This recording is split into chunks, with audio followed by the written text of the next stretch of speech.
По повод денот на основањето на Црвениот крст во Република Северна Македонија, 17 март, градоначалникот на општина Кочани Николчо Илиев ја прими делегацијата од Кочанската општинска организација. Честитајќи им го празникот, Илиев им се заблагодари на сите волонтери, подржувачи и активисти кои со својата хуманост и солидарност оставиле траен белег во Црвениот крст.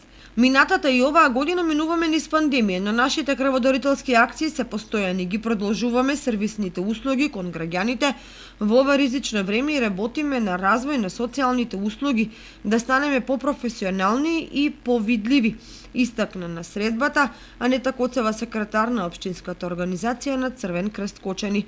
Председателот на општинскиот Црвен крст Дејан Арсов ги истакна заложбите за формирање тимови за помош при катастрофи кои се неопходни во секоја добро организирана средина. Арсов додаде дека засега се вклучуваат професионалци од противпожарната единица во Кочани и од мобилниот сервис за домашна посета и најави дека ќе работат на што поширок опфат од граѓаните.